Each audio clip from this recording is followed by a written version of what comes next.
அஸ்ஸலாமு அலைக்கும் வரஹ்மத்துல்லாஹி வரகாத்துஹு. அல்ஹம்துலில்லாஹி ரப்பில் ஆலமீன் வஸ்ஸலாத்து வஸ்ஸலாமு அலா ரசூலில்லாஹ் அம்மாபாத்.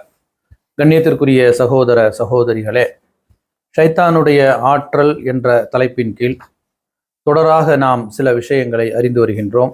இந்த தொடரின் அடிப்படையிலே அல்லாஹு ரப்புல் ஆலமீன் தனது திருமறையிலே சில விஷயங்களை பற்றி சொல்லும் பொழுது இது ஷைத்தானுடைய செயல்கள் என்று நம்மை எச்சரிக்கின்றான். உதாரணத்திற்கு சூரத்து மாயிதாவிலே மது, சூது போன்ற விஷயங்களை அல்லாஹு சுட்டி காட்டும் பொழுது இது மின் அமலி ஷைத்தான், இது ஷைத்தானுடைய செயல்களில் இருந்து உரியவையாகும்.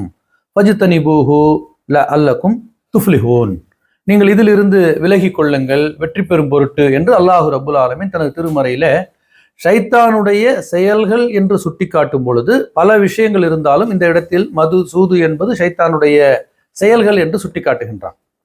அப்போ ஒரு ஷைத்தானுக்கு எந்த அளவிற்கு ஆற்றல் இருக்கிறது என்று சொன்னால், ஒரு மனிதனை மது அருந்த வைப்பது ஷைத்தான், ஒரு மனிதனை சூது விளையாட வைப்பது ஷைத்தான்.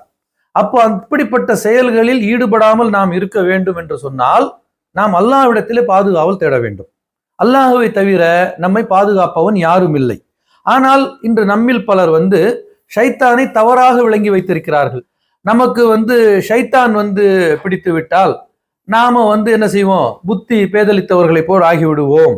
ஆகவே நாம போய் யார்கிட்டையாச்சும் ஓதி பார்த்தால், அல்லது யார்கிட்டையாச்சும் போயிட்டு மந்திரித்து கொண்டால், அல்லது ஒரு தாயத்தை நாம் கட்டி கொண்டால் ஷைத்தான் நம்மை விட்டு ஓடி விடுவான் என்று சிலரிடத்திலே தவறான நம்பிக்கை இருக்கின்றது.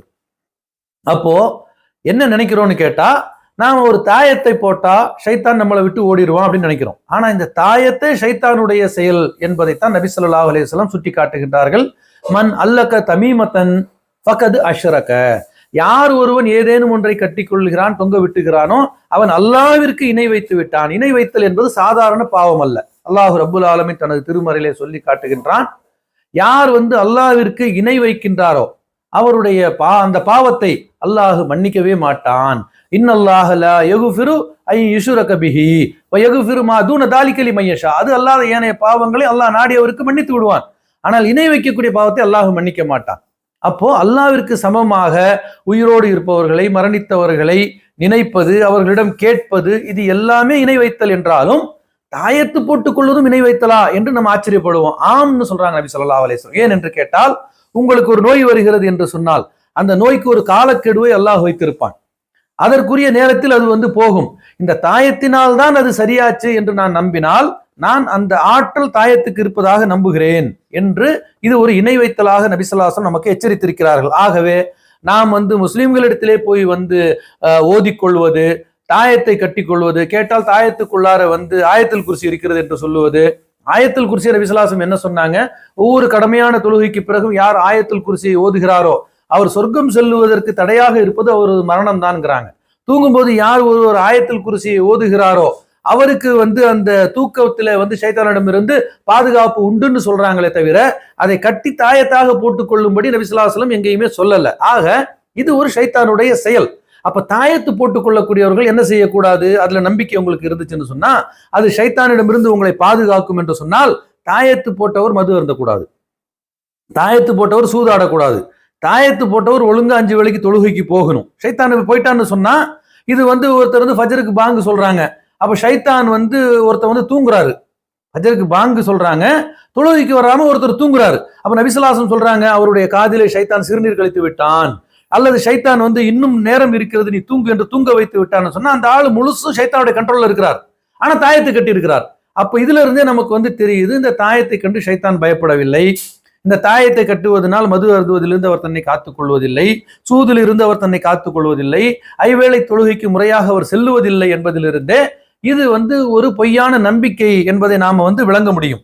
ஆகவே எனது அருமை சகோதர சகோதரிகளே, இந்த மது அருந்துவதும் சூதாடுவதும் சிலை வணக்கங்களும் இது ஷைத்தானுடைய செயல்கள் என்று அல்லாஹு ரப்புல் ஆலமீன் தனது திருமறையிலே மிக தெளிவாக சுட்டி காட்டுகின்றான்.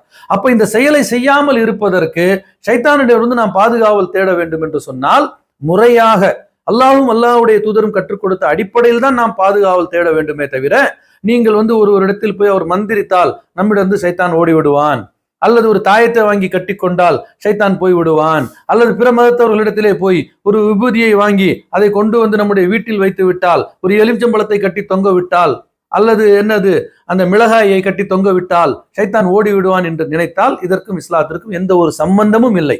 அல்லாஹ்வுடைய தூதர் ரசூலுல்லாஹி ஸல்லல்லாஹு அலைஹி வஸல்லம் சொல்லி காட்டுகின்றார்கள், நீங்கள் ஆயத்துல் குர்சியை ஓதுங்கள், சூரத்துல் இஹ்லாஸை ஓதுங்கள், சூரத்துல் ஃபலக்கை ஓதுங்கள், சூரத்துல் நாஸை ஓதுங்கள்.